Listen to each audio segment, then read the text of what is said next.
Ladies and gentlemen, feast your eyes on what is one of the coolest things I own, one of the nicest things that was ever made for me, the Keith Whittier Conflict Bowl jersey.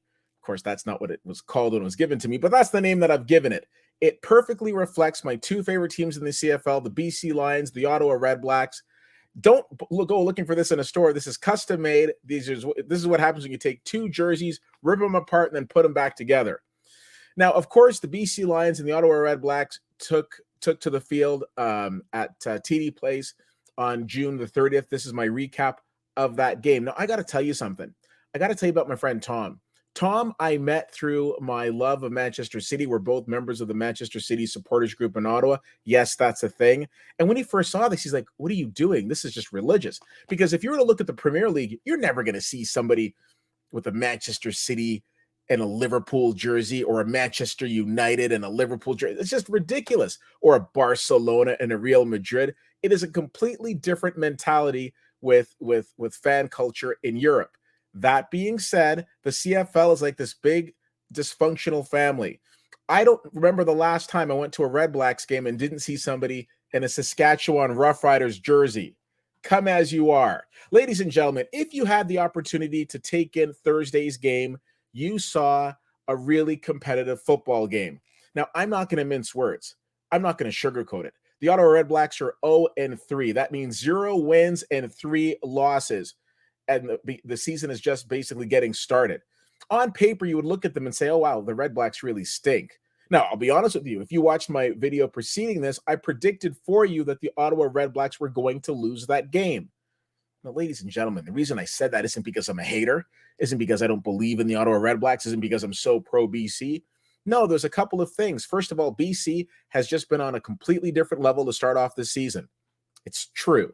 Also, historically, BC plays the Ottawa REDBLACKS extremely competitively. I don't think I was a genius by making that prediction. I'm not coming here with an "I told you so." It was just one of those things that was bound to happen. Look, do you have a significant other in your life? Picture this. They go away for a week.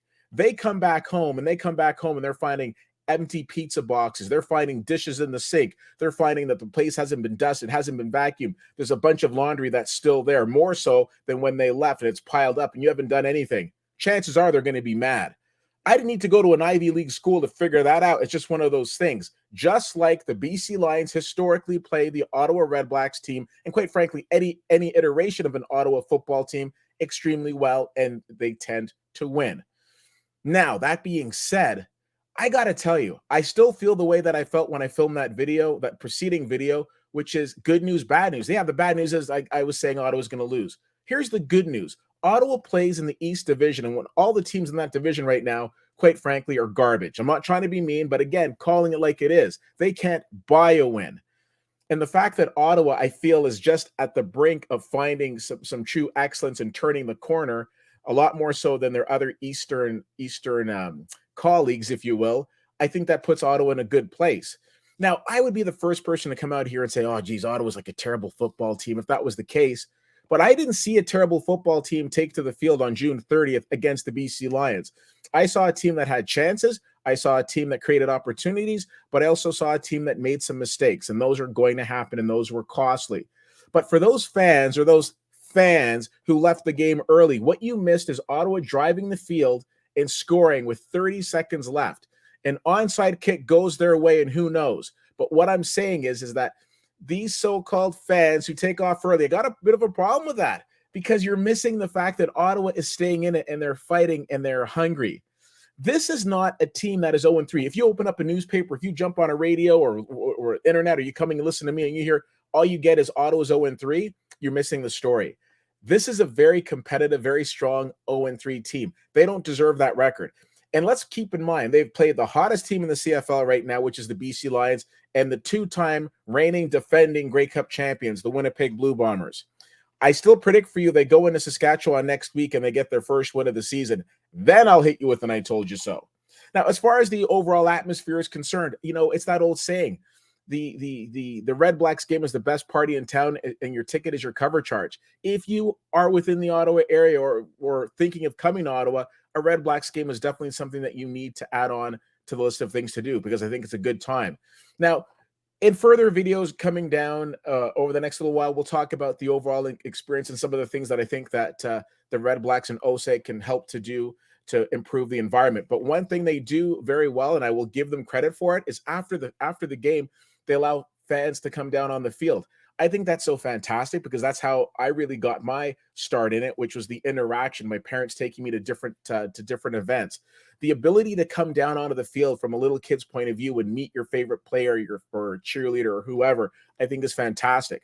I'm ashamed that there are certain teams in the CFL that charge for such a privilege, and they would have fans pay for that. I think that's embarrassing, and those teams, which will remain nameless in this video, should be utterly embarrassed of themselves. But kudos to the Red Blacks and the OSEG organization for having that opportunity, because from a kid's point of view, I think it's priceless. Ladies and gentlemen, over the last few years, what you did not want to catch is COVID.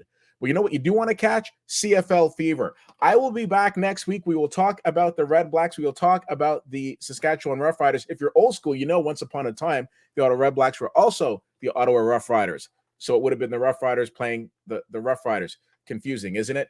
Anyways, all I will say is I'm very excited for next week. BC takes on the Winnipeg Blue Bombers. At the time of recording this, Winnipeg has yet to take on Toronto. I suspect they'll win, so I think we'll have 2 undefeated teams. And I'm very excited next week. Ottawa goes into Saskatchewan, and I think they're going to get their first win of the season. Let me know, what did you think? What did you think of the game if you were there? What do you think of Ottawa? What do you think of Ottawa's overall start to the season? Again, it's a very long season. We got 18 games, and I really think that Ottawa can turn the corner.